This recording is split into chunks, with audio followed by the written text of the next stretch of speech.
नमो नमः। मैं नेहा श्रीवास्तव मेरे YouTube चैनल पे आप सभी का स्वागत करती हूँ। आज का विषय है अक्ष सूक्त, जो कि ऋग्वेद के 10वें मंडल का 34वां सूक्त है और इसमें 7वें, 9वें और 12वें मंत्रों के देवता अक्ष हैं। दूसरे से छठे तक 8वें और 11वें और 14वें मंत्र के देवता अक्षनिंदा हैं, जबकि 13वें मंत्र के देवता कृषि हैं। 7वें मंत्र के अतिरिक्त शेष सभी मंत्रों में त्रिष्टुप छंद है। 7वें में जगती छंद है। त्रिष्टुप और जगती दोनों वैदिक छंद हैं। दोनों में 4-4 चरण होते हैं, परंतु त्रिष्टुप के प्रत्येक चरण में 11-11 अक्षर होते हैं, जबकि जगती के प्रत्येक चरण में 12-12 अक्षर होते हैं। इस सूक्त के ऋषि कवश एलूश हैं। आइए प्रथम मंत्र देखते हैं। प्रथम मंत्र है प्रावेपः मा बृहत मादयन्ति प्रवाते अजा इरिणी ववृताणा सोमस्य इव मोच अवतस्य भक्षः वि अभिदख जाग्रीविः मह्यम अछाण। इस मंत्र में कहा गया है, कंपनशील महान प्रकृष्ट वायु वाले स्थानों पर उत्पन्न द्यूत पटल पर फेंके जाने वाले जो पासे हैं मुझे प्रसन्न करते हैं। जगाने वाले पासे मुजवान पर्वत पर उत्पन्न सोम के पान के समान मुझे आनंदित करते हैं। द्यूत पटल पर अक्ष को फेंके जाते थे, उसे इरिन कहा गया है। इरिन पर फेंके जाते हुए पासे जुआरी को अत्यधिक प्रसन्न करते हैं, क्योंकि उसे विजयी होने की आशा बनाए देते हैं। जुआ खेलने के लिए जुआरी को रात में जगना पड़ता था।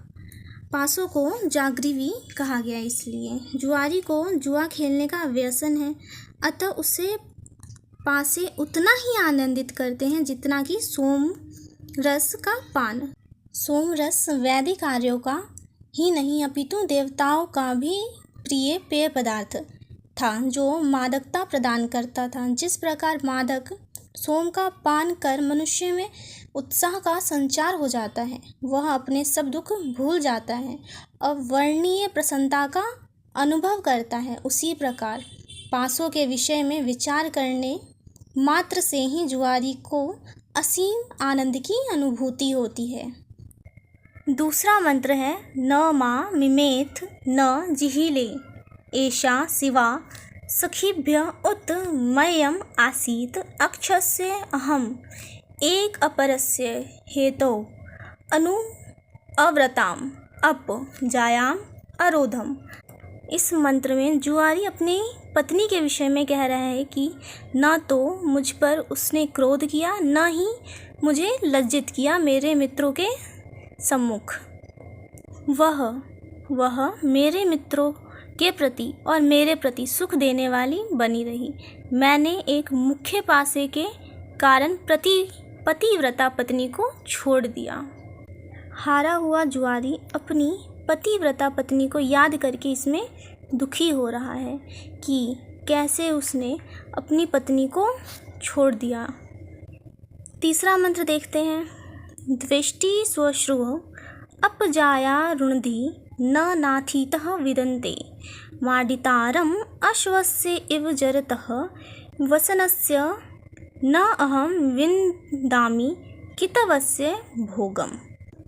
प्रस्तुत मंत्र में हारे हुए जुआरी की दुर्दशा का हृदय स्पर्शी वर्णन है। ऐसा प्रतीत होता है कि जुआरी की पत्नी को विवश होकर अपने मायके जाना पड़ा।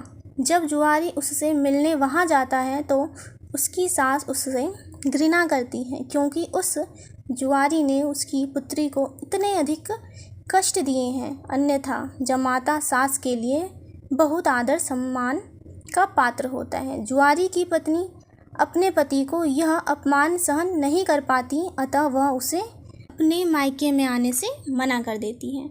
अब हम चतुर्थ मंत्र देखते हैं, जो कि इस प्रकार है।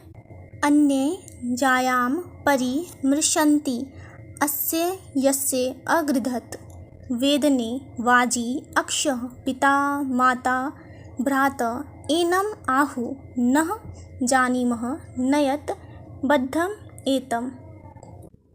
दूसरे जुआरी इसकी पत्नी को छूते हैं, इसके धन पर बलशाली अक्ष लालच करता है। जुआरी की माता पिता और भाई इसके विषय में कहते हैं कि हम इसे नहीं जानते हैं, बंधे हुए इसको आप ले जाओ।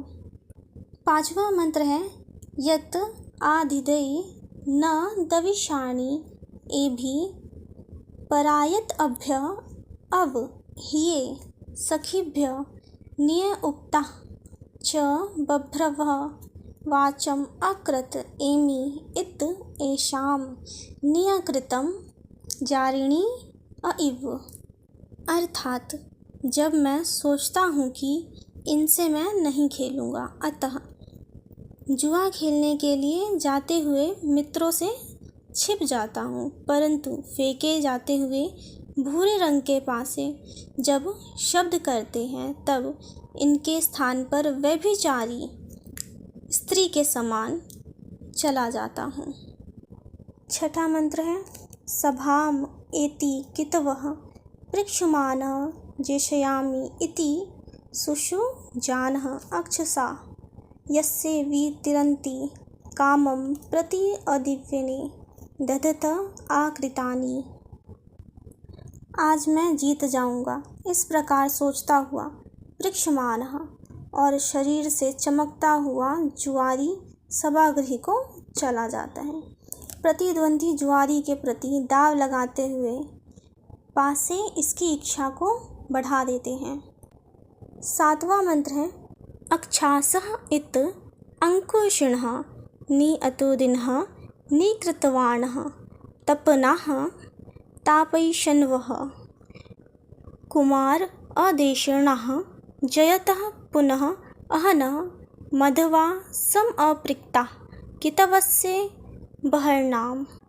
इसका हिंदी अर्थ है अक्ष ही अंकुश रखने वाले, प्रेरित करने वाले, जड़ से नष्ट करने वाले, तपाने वाले और जुआरी के परिवार को भी तपाने वाले, जीतने वाले, पुत्र उत्पत्ति जैसा धन देने वाले, अमृत से युक्त, परंतु फिर कभी जुआरी का सब कुछ छीन कर उसे नष्ट कर देते हैं।